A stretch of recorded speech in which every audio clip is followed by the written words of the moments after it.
প্রথম প্রশ্ন করেছেন, আসসালামু আলাইকুম। ওয়ালাইকুম আসসালাম রহমতুল্লাহ। ফরজ নামাজের পর ও একামতের সময় দোয়া কবুল হয়? ফরজ নামাজের পর দোয়া কবুল হয় মানে ফরজ সালাতের শেষখানে দোয়া কবুলের জায়গা, এটি হচ্ছে সঠিক অর্থ এর আসলে। কিন্তু সালাম ফেরার পরে দোয়া কবুল হয় এটা আসলে গ্রহণযোগ্য অর্থ নয়। একামতের সময় না, আজান একামতের মাঝখানে দোয়া কবুল হয় বলে হাদিস রয়েছে, লা ইউরাদ্দুল দোয়া বাইনাল আজান ওয়াল ইকাম।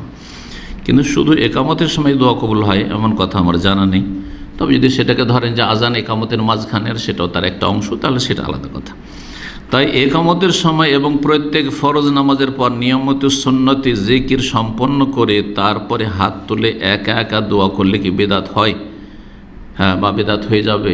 হ্যাঁ, একামতের পরে আপনি দোয়া করবেন হাত তুলে, অবশ্যই বেদাত। কারণ একটি কায়দা মনে রাখবেন, শেখ হোসেন রহমতুল্লাহ বলেছেন যে যেই ইবাদতের কারণ রাসূলুল্লাহ সাল্লাল্লাহু আলাইহি ওয়াসাল্লামের যুগে পাওয়া গেছে, তারপরও কারণ পাওয়া সত্ত্বেও সে ইবাদত করেননি, তাহলে সেটা বেদাত। যেমন রাসূলুল্লাহ সাল্লাল্লাহু আলাইহি ওয়াসাল্লামের জামানায় একামত ছিল না? ছিল না? হ্যাঁ, তারপরে সালাত পড়েছেন না পড়েননি? সালাত থেকে সালাম ফিরেছেন না ফিরেননি? সালাত থেকে সালাম ফেরার পরে কি করেছেন? জিকির আজকার করেছেন, কিন্তু মোনাজাত করেছেন? মোনাজাত করেননি। তাহলে ক্ষেত্রগুলি পাওয়া গেল, কারণ পাওয়া গেল, কিন্তু তিনি এই কাজ করেননি, তাহলে এটার নাম বেদাত। এই জায়গাগুলো পেয়েছেন, তারপরে তিনি যখন করেননি, তো এর নাম কি? বেদাত। জি হ্যাঁ। আজানের পরে অনেকে হাত তুলে দোয়া করেন, ঠিক ওই রকমই সেটা।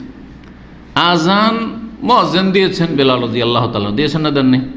সাহাবীরা আজানের জবাব দিয়েছেন, কিন্তু আজানের পরে বেশ কিছু দোয়া আছে যে দোয়াগুলি পড়েছেন কিন্তু হাত তুলে করেছেন।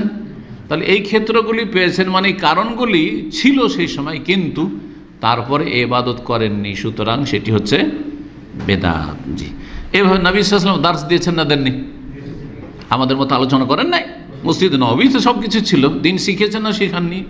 তো দিন শিখেছেন, ওয়াজ করেছেন, দর্শ দিয়েছেন, তালিম দিয়েছেন। তো দর্শের পরে, বক্তব্যের পরে তিনি দোয়া করেছেন, হ্যাঁ, হাত তুলে, যে নবী সাল্লাল্লাহু দোয়া করেছেন আর সাহাবীরা আমিন আমিন করেছেন। একদিন কেউ প্রমাণ দিক যে একদিন করেছেন। তাহলে আমাদের সে মাহফিল, জলসার, তাফসীরুল কোরআন মাহফিল, তো অমুক মাহফিল, তমুক মাহফিলের পরে দোয়া করা কি বেদাত? এমনি দোয়া পড়েন, কিন্তু হাত তুলে দোয়া করবেন নবী সাল্লাল্লাহু আলাইহি ওয়াসাল্লাম যেহেতু করেননি, আর এই ক্ষেত্রগুলি পেয়েছেন, তারপর কারণ পাওয়া গেছে কিন্তু তারপর করেননি, সুতরাং কি বেদাত। নবী সাল্লাল্লাহু আলাইহি ওয়াসাল্লাম দাওয়াত খেয়েছেন না খাননি? তো দাওয়াত খাওয়ার পরে আমাদের দেশের হুজুররা কি করে? বাড়িওয়ালার জন্য সম্মিলিত মোনাজাত করে, করে না? করে না? অথবা ইফতার পার্টিতে যায়, এই যে রমজান আসছে, কি করে?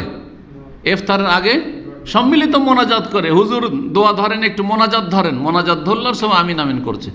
এই ক্ষেত্রগুলি রাসূলুল্লাহ পেয়েছেন না পাননি? সাহাবীরা কেউ ইফতার করিয়েছেন, কেউ ইফতার করেছেন, কিন্তু মোনাজাত করেছেন যখন করেননি, তাহলে এগুলো কি বেদাত। জি, আল্লাহ যেন বুঝার তৌফিক দান করেন।